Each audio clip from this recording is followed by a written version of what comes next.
ছাত্ৰসকল আমি আজি উত্তৰ পূব ভাৰত সপ্তম শ্ৰেণীৰ উত্তৰ পূব ভাৰত যিটো পাঠ আছে তাৰ দ্বিতীয় অংশলৈ আগবাঢ়িছোঁ। আজি তোমালোকৰ লগত মই যিটো বিষয় আলোচনা কৰিম সেইটো হৈছে উত্তৰ পূব ভাৰতৰ জনসংখ্যা বা কি কয় মানুহখিনি কথা আমি আজি আলোচনা কৰিম। এতিয়া আমি সেই আলোচনাত আমি কি বিষয় সামৰি ল'ম যে উত্তৰ পূব ভাৰতৰ যিখিনি মানুহ আহিছিল প্ৰথম ইয়াত থিতাপি লৈছিল উত্তৰ পূব ভাৰতত সেই মানুহখিনি ক'ৰ পৰা আহিছিল, কোন আছিল তেওঁলোক ইয়াত ক'ত বাস কৰে ইত্যাদি কথাবিলাক আজি আমি আলোচনা কৰিম। এতিয়া চাওঁ প্ৰথমে আমি যিটো কথা পাতিম সেইটো হৈছে উত্তৰ পূব ভাৰতলৈ অহা মানুহ কোনখিনি আছিল পোনপ্ৰথমে। চোৱা, এতিয়া আমাৰ উত্তৰ পূৰ্বাঞ্চলত যিখিনি মানুহ এতিয়া আছে তাৰ একেবাৰে প্ৰাচীন লোক বুলি ইয়াত প্ৰাচীন অতীতৰে পৰা থকা মানুহ কোন আছিল বুলি ক'লে একেবাৰতে আমি বিচাৰি ওলোৱাটো টান হ'ব, কাৰণ ইতিহাসবিদসকলেও ইয়াৰ সত্যতাটো পোৱা নাই যে কোনখিনি মানুহ ইয়াত পোনপ্ৰথমে অতীতৰে পৰা আছিল। এতিয়া ভাৰতৰ বিভিন্ন সময়ত ভাৰতৰ বিভিন্ন স্থান আৰু বিভিন্ন দেশ বিদেশৰ পৰা অহা লোকৰ সমাৱেশ ঘটিছিল উত্তৰ পূৰ্বাঞ্চলত, আৰু সেইটো দিশৰ পৰাই বিভিন্ন সময়ত কোনখিনি মানুহ আহিছিল তাৰ এটা ৰূপৰেখা বা তাৰ কিছুমান ইতিহাসবিদসকলে কিছুমান নিশ্চিত তথ্য লাভ কৰিছে, আৰু তাৰ ভিত্তিতে আমি উত্তৰ পূৰ্বাঞ্চলৰ জনসংখ্যাখিনিৰ বিভিন্ন সময়ত যে ইয়ালৈ আহিছিল তাৰ এটা আমি প্ৰমাণ এটা পাওঁ। এতিয়া চোৱা, উত্তৰ পূৰ্বাঞ্চলৰ যিখিনি মানুহ আহিছিল তাৰ প্ৰথমতে অহা মানুহখিনিক আমাৰ অষ্ট এছীয় লোক বুলি জনা যায়। এই অষ্ট এছীয় লোকসকল বৰ্তমান আমাৰ মেঘালয়ৰ খাচীয়াসকলক ধৰা হয়। তাৰ উপৰিও মধ্য ভাৰতৰ পৰা অহা মুণ্ডা,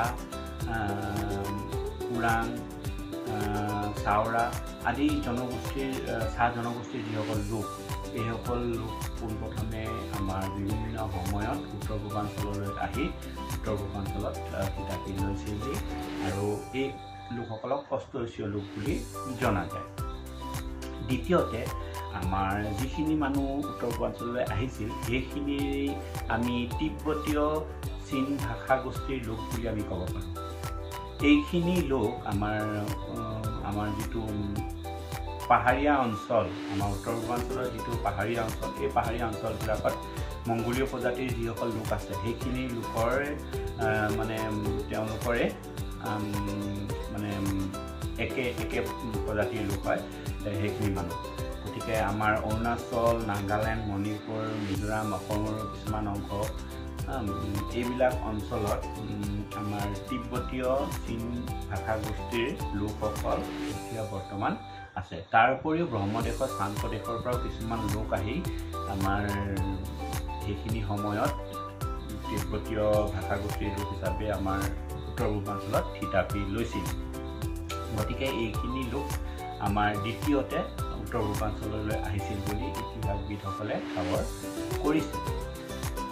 ইয়াৰ পিছত আমাৰ তৃতীয়টো যিটো খাপত বা তৃতীয়টো ষ্টেজত আমাৰ উত্তৰ পূৰ্বাঞ্চললৈ ইণ্ডো ইউৰোপীয়ান গোষ্ঠীৰ লোকসকল আহিছিল। ইণ্ডো ইউৰোপীয়ান লোক বুলি ক'লে মধ্য ভাৰতৰ পৰা বিভিন্ন সময়ত বা মধ্য বা উত্তৰ ভাৰতৰ পৰা বিভিন্ন সময়ত অহা হিন্দুসকল, তাৰপিছত ইয়াৰ থলুৱা মুছলমানসকল, তাৰে তেওঁলোকৰে বংশধৰ বুলি আমি এতিয়া জানিব পাৰিছোঁ। ইয়াৰ উপৰিও আমাৰ বিভিন্ন সময়ত ভাৰতলৈ বিভিন্ন দেশৰ পৰাও প্ৰব্ৰজন ঘটিছিল। সেই লোকসকলো অসমত বা উত্তৰ পূৰ্বাঞ্চলত আহি থিতাপি লৈছিল। এইবিলাক মানুহৰ ভিতৰত নেপালী লোকসকলৰ কথা ক'ব পাৰি, নেপালৰ পৰা অহা নেপালী লোকসকলৰ কথা ক'ব পাৰি। এওঁলোকো ইণ্ডো ইউৰোপীয়ান মূলৰে মানুহ বুলি ধৰিব পাৰি।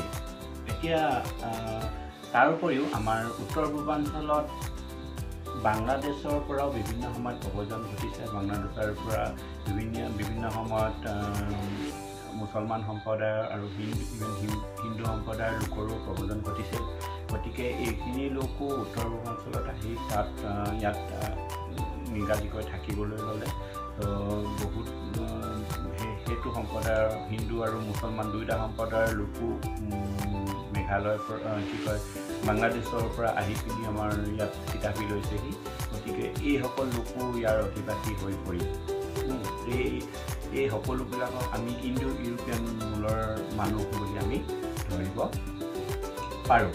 এতিয়া আমাৰ উত্তৰ পূৰ্বাঞ্চলৰ যিখিনি মানুহ ইতিমধ্যে আছে তাৰ উপৰিও বিভিন্ন সময়ত বিভিন্ন কাৰণত বিভিন্ন ঠাইৰ পৰা ভাৰতৰ বিভিন্ন ঠাইৰ পৰা মানে উত্তৰ পূৰ্বাঞ্চললৈ প্ৰব্ৰজন ঘটিছিল। যেনে ব্ৰিটিছসকল যেতিয়া আহিছিল, ব্ৰিটিছসকলে অসমত আহি পিনি চাহ খেতি উদ্ভাৱন কৰিলে। চাহ খেতি উদ্ভাৱন কৰাৰ লগে লগে সেইখিনি সময়ত বিভিন্ন ধৰণৰ তেওঁলোকৰ কাম কাজখিনি চোৱা চিতা কৰিবলৈ শ্ৰমিকৰ প্ৰয়োজন হৈছিল। গতিকে মধ্য আৰু দক্ষিণ ভাৰতৰ পৰা তেওঁলোকে শ্ৰমিক আনিছিল। ত' সেই শ্ৰমিকসকলে বৰ্তমান আমাৰ ইয়াত এতিয়া চাহ জনজাতিৰ লোক বুলি পৰিচিত। গতিকে তেওঁলোকো উত্তৰ পূৰ্বাঞ্চলৰ জনসংখ্যাৰ এটা বৃহৎ অংশ তেওঁলোক বৰ্তমান তেওঁলোকক ধৰিব পাৰি। গতিকে সেইখিনি সময়ত অহা সেই চাহ জনগোষ্ঠীৰ লোকসকলো ইয়াৰ অধিবাসী।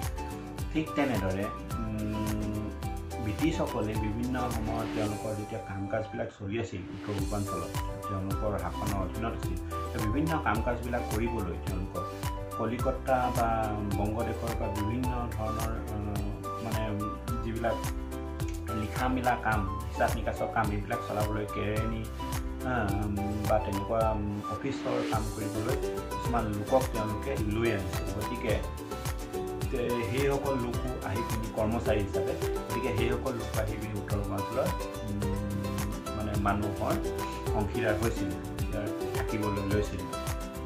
ইয়াৰ পিছত বিভিন্ন সময়ত জৈন, তাৰপিছত মাৰোৱাৰী, বিহাৰী ইত্যাদি সম্প্ৰদায়, পাঞ্জাবী ইত্যাদি সম্প্ৰদায়ৰ লোকসকল বেপাৰ বাণিজ্য আৰু বিভিন্ন ধৰণৰ কাম কাজৰ খাতিৰত আমাৰ উত্তৰ পূৰ্বাঞ্চললৈ আহি উত্তৰ পূৰ্বাঞ্চলত তেওঁলোকে বসবাস কৰিবলৈ লৈছিল আৰু তেওঁলোকো উত্তৰ পূৰ্বাঞ্চলৰ জনবসতিৰে এটা অংশ হিচাপে পৰিগণিত হৈছিল।